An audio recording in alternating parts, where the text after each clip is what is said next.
Yes, people, welcome to a long-awaited 5 at 5. Apologies, I've been on holiday and yeah, very, very difficult to make content whilst I was out driving a rickshaw around Pakistan for charity. So yeah, that's my excuse. But we're back with a bang following yet another victory. So let's get into my 5 at 5. Number 1, qualification secured. Well done, Mikel Arteta and the boys for getting that wrapped up with only 4 games. But there could be a massive sting in the tail if we don't win the group. I have mentioned this before, but in the Europa League format, some of the second place teams in each of the Europa League groups could face the teams that drop out of the Champions League and will have to play a whole extra round of fixtures, home and away, that you do not have to play if you finish first in your group. That's why it's absolutely crucial for Arsenal to make sure we get a draw next week against PSV, or at the minimum, a win in our final game against Zurich at home to make sure we finish top of the group. Now, if we do have to play that additional game, firstly, we've already got a very thin squad compared to some of the other teams in and around us at the top of the league table. And also, there's some really, really tricky fixtures from potential teams who might finish third in their Champions League group and drop into the Europa League. Let me give you a few of them. Ajax, Porto, Atletico, Inter, Barca, Sevilla, Shakhtar, Leipzig, Juventus. Now these are proper Champions League teams. So we could get a really, really tricky tie in a fixture that's completely avoidable. So massively important.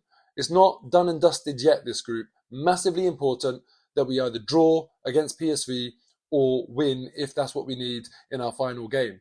But what I'd like to see, let's get it wrapped up nice and easy, get the draw in PSV, and then we can rest players for that final group game. Number 2, talking about winning our group and our Premier League games that follow our Europa League group games, it's quite important to plot out the next 2 Europa League games and have a look at who we're facing after.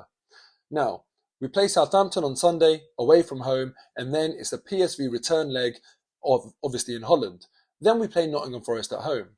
So that's pretty much perfect and quite favourable for Arsenal that after a Europa League away game, we play the team that's bottom of the table and really have failed to pose a serious threat in many of their Premier League games. So let's go get that result against PSV, and hopefully, even if we have a slight hangover in the Europa League in our next Premier League game against Forest, hopefully we should still have enough to go and get past Forest and guarantee those 3 points. What's more important though is that if we manage to do that, we can rest all of our players for the Zurich home game, which is our last Europa League game. And what game follows that? Chelsea away. So clearly we can't afford a hangover after that final Europa League game against Zurich. We need to make sure we've qualified already and we can guarantee first spot and play the kids. Also, what's interesting is that Chelsea, they've got a difficult 5th game in their Champions League group against Salzburg, who are currently 2nd in their group. They haven't tied up qualification, they certainly haven't tied up first spot, and they'll be keen to do so. If Chelsea do not win, and hopefully if they lose against Salzburg in their 5th Champions League group game, that means they have to go and get a result against Dynamo Zagreb at home, albeit in their final Champions League game.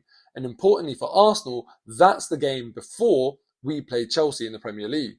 So it'll be great for us if we wrap up qualification and play the kids so we can have a whole week to prepare and rest for the first team. And if Chelsea don't get a good result against Salzburg and therefore need to get a result against Dynamo Zagreb, hopefully we'll benefit from that and try and get the 3 points at Chelsea away. Number 3, stupid football fans.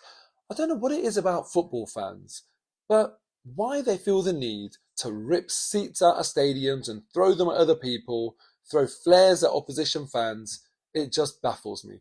But that's exactly what PSV fans did yesterday, and as a result of that, PSV have now been hit with 4 separate UEFA charges, one for throwing of objects, another for lighting of fireworks, another for acts of damage, and another for crowd disturbances. If this sort of behaviour is anything to go by, well, it could be a feisty affair when Arsenal go to Holland next week. hopefully our fans, as they usually do, will behave a lot better than what the PSV fans did when they came to our place. But it just baffles me. What is it about football fans that makes them act so stupidly? I'm yet to ever see anyone in a cinema trying to rip out the seat at the end of the movie. But hey, football fans are going to be football fans.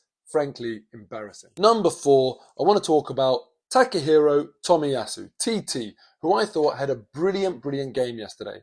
Not just because of his brilliant assist, such an intelligent pass, instead of just whipping it across the 6-yard box and hoping for a bit of luck, he saw Xhaka out the corner of his eye, lovely weighted pass on the half volley, and if you hit that cleanly, you've always got a chance of scoring. Brilliant play by Tomiyasu. It wasn't just that though, 100% long ball completion rate, also won 7 out of 9 of his duels and didn't even commit a foul. And that's all while having to take responsibility for marking PSV's danger man, Cody Gakpo, who is having an insane season. That is until he came up against Takehiro Tomiyasu.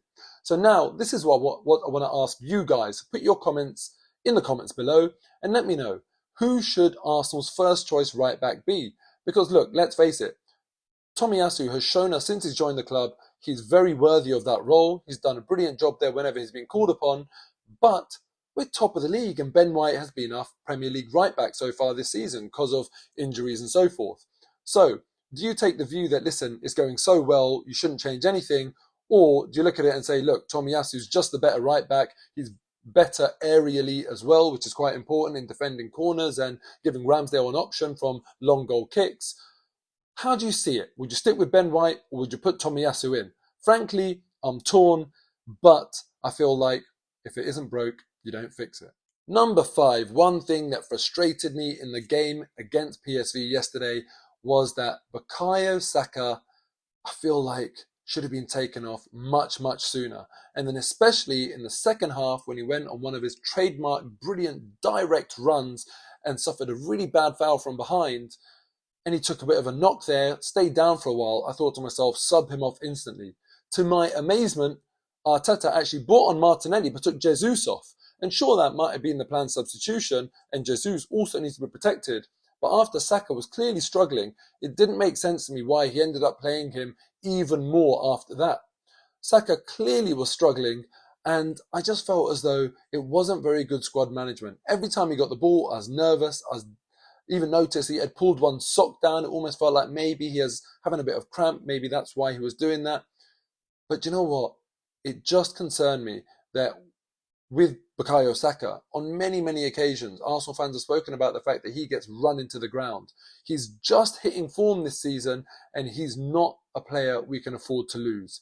So, let me know if you agree. Should Mikel Arteta have taken him off earlier? Ultimately, he did get subbed off, and he didn't look great when he was coming off. I just hope that it was precautionary. I just would have liked that precaution to be taken much sooner in the game when he first showed signs of a bit of fatigue and getting that knock. But let me know what you think. All in all though, if that's the worst thing to come out of the game, it was a good day at the office. Thank you very much for watching as usual. If you haven't already, please do subscribe, hit the like button, and also let's start doing this. Give me your Southampton predictions in the comments below. I'm going to go for a 2-1 to the Arsenal. Let me know yours, and until next time, take care.